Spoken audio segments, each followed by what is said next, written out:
Iran Israel ನಡುವೆ ಮುಂದುವರೆದ ಕಾಳಗ. ಇಸ್ರೇಲ್ನ ಫೈಟರ್ ಜೆಟ್ ಬೆನ್ನಟ್ಟಿ ಇರಾನ್ ದಾಳಿ ಮಾಡಿದೆ.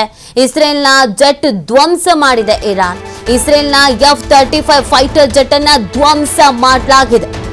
ಇರಾನ್ ಮತ್ತು ಇಸ್ರೇಲ್ ನಡುವೆ ಈ ಕಾಳಗ ಅನ್ನೋದು ಮುಂದುವರಿತಾ ಇದೆ.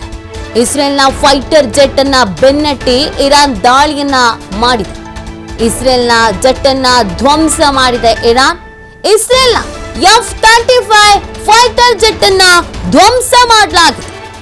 ನೋಡಿ, ದಾಳಿಗೆ ಪ್ರತಿದಾಳಿ ತಕ್ಕ ಉತ್ತರವನ್ನ ಕೊಡುವಂತ ನಿಟ್ಟಿನಲ್ಲಿ ಎರಡೂ ಕಡೆಯಿಂದಲೂ ಕೂಡ ಅಟ್ಯಾಕ್ಸ್ ಗಳು ಆಗ್ತಾ ಇರೋದನ್ನ ನೀವು ಗಮನಿಸ್ತಾ ಇದ್ದೀರಾ. ನಿರಂತರವಾದ ಈ ಫೈಟರ್ ಜೆಟ್ಗಳ ಅಟ್ಯಾಕ್ಸ್ ಗಳನ್ನ ಇದೀಗ ಮುಂದುವರಿಸಲಾಗ್ತಾ ಇದೆ.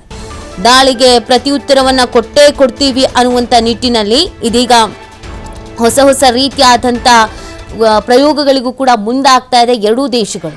ಒಂದು ಕಡೆಯಲ್ಲಿ ಅಟ್ಯಾಕ್ಸ್ಗಳಾಗ್ತಾ ಇದೆ, ಇನ್ನೊಂದು ಕಡೆಯಲ್ಲಿ ಇಸ್ರೇಲ್ ಮತ್ತು ಇರಾನ್ ಉದ್ವಿಗ್ನತೆಯ ನಡುವೆ ಹೊಸ ಗುಪ್ತಚರ ಮುಖ್ಯಸ್ಥರನ್ನು ಕೂಡ ಇರಾನ್ ನೇಮಿಸಿಬಿಟ್ಟಿದೆ. ಯಾಕಂದರೆ ಪರಿಸ್ಥಿತಿ ಕೈ ಮೀರಿ ಹೋಗ್ತಾ ಇದೆ, ಎಲ್ಲದರಲ್ಲೂ ಬದಲಾವಣೆ ಮಾಡಲಾಗ್ತಾ ಇದೆ.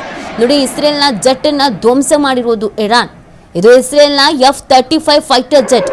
ಇದನ್ನ ಉಡೀಸ್ ಮಾಡಿ ಹಾಕಲಾಗಿದೆ. ತನ್ನಲ್ಲಿರುವಂಥ ಎಲ್ಲ ಬಲ ಸಾಮರ್ಥ್ಯವನ್ನ ಪ್ರದರ್ಶಿಸುವಲ್ಲಿ ಯಶಸ್ವಿ ಆಗ್ತಾ ಇರೋದು ಎರಡೂ ದೇಶಗಳು. ಒಂದು ಅಟ್ಯಾಕ್ ಆಗ್ತಾ ಇದ್ದ ಹಾಗೇನೆ ಅದಕ್ಕೆ ಕೌಂಟರ್ ಅಟ್ಯಾಕ್ ಅನ್ನ ಮಾಡಲಾಗ್ತಾ ಇದೆ.